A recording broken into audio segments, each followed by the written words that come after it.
As an explorer, I wanted this build to look like a piece of nature at the base of a mountain. So let's get started. Part of this build makes me sad, which we'll get into, but part of it makes me happy, which you'll see. Now, this $5 piece of plastic I found at Michael's, and it obviously wasn't waterproof, so I had to apply a generous amount of silicone to all the seams. Once I did that, it was time for a water test, and I always have a pump laying around. So here we go. Water was fine, drained it out, I had to get the pump in there. The most important thing for a water feature, whether it's big or small, outdoors or indoors, is you have to protect your pump. The pump will fail. It will inevitably fail. Hopefully it takes 5 years for that pump to fail or longer. So I padded the crap out of it with foam. There, I attached the spout, which I will change later, but even after the foam, I wanted a guard.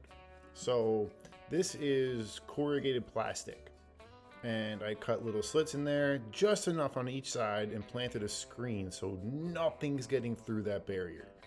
Now I know what you're thinking, what if something clogs the barrier? Yes, that is a chance, but I would rather the barrier get clogged than the pump fail, because not that it's easier to fix, because it won't be, I have to take the whole thing apart, but it's less likely to happen, basically. So once I put the barrier up, I siliconed it together, and I siliconed each seam on the bottom. And I've just put this rock there to hold it all together while it dries. Then, I didn't know what to do, to be honest with you, about the base. I thought about using just hardscape to build it up naturally, but then I thought, you know what? I might as well just put some more foam down. So I used foam for the entire base of this project and then did the hardscape on top. Now, this initial hardscape where the waterfall is not only the most fun part, but it's also probably the hardest part because you want it to look right. And I had to keep that thing down. I did not want it to bubble upward. I wanted it to go downward. It took me a while, but I finally found this rock. Now, here's the thing about this rock. You see how there's a groove there? The water can flow along that groove. It actually does really well.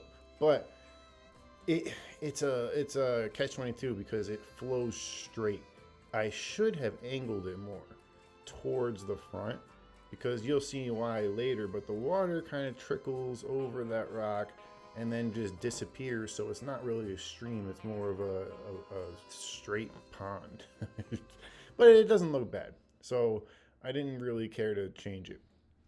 Now, you can't go wrong with hardscape.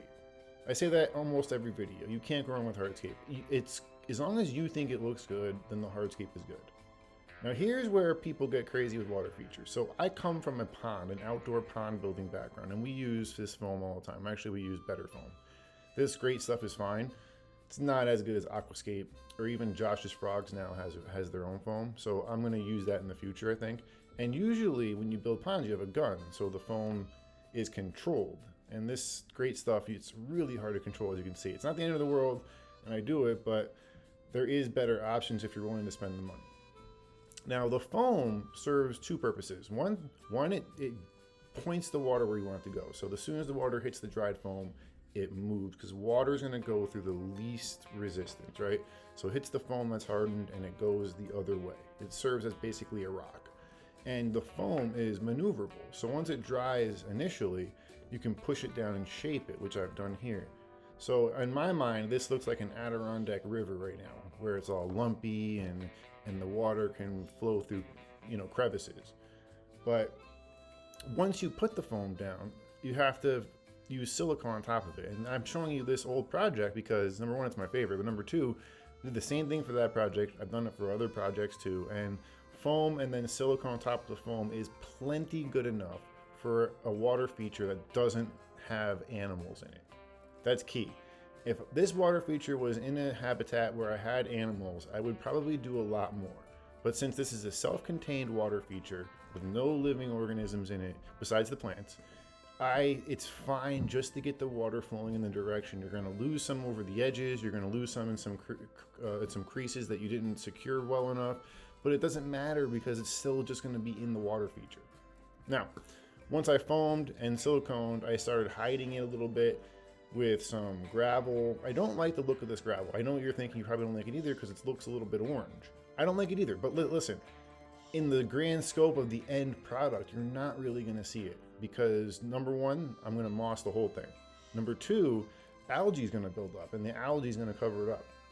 So when I build something, I'm building it for long-term vision, not for, oh, I need it to look good right now for this video, which a lot of people do. But those projects that look good right now for the video don't last. What you don't see off camera is they take them apart because it's not built to last. It's built to look really pretty.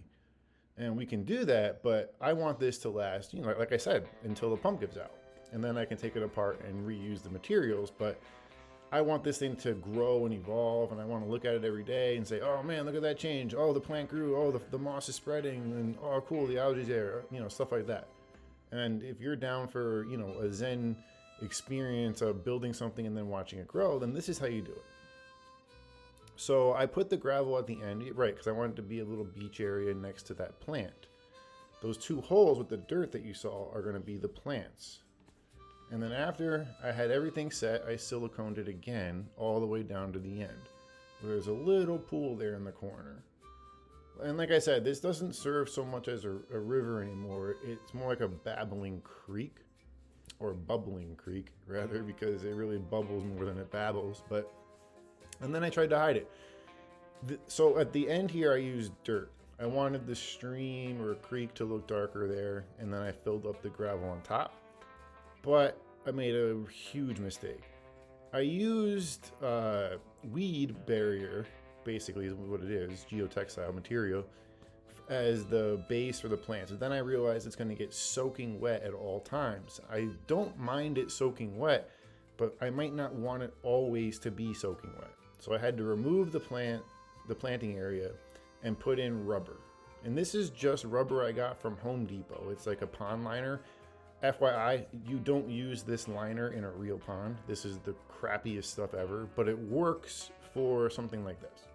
It's not going to let the water in unless I want it to. So now I put the plants in, and the cool thing is I built the edges up, right? So if I fill up the water to the top now, the planting area will be flooded and it'll get watered. But then as the water decreases through evaporation, it should dry out and not get watered again unless I fill it back up to the top. So really, and it won't get watered because of the rubber base. So really what I've done is kind of created a Nile River experience. So when it fills up and floods, everything gets watered and thrives. And if I don't fill it up, it'll just dry out. And that is my hope. Because number one, it's less maintenance. Number two, it's cool.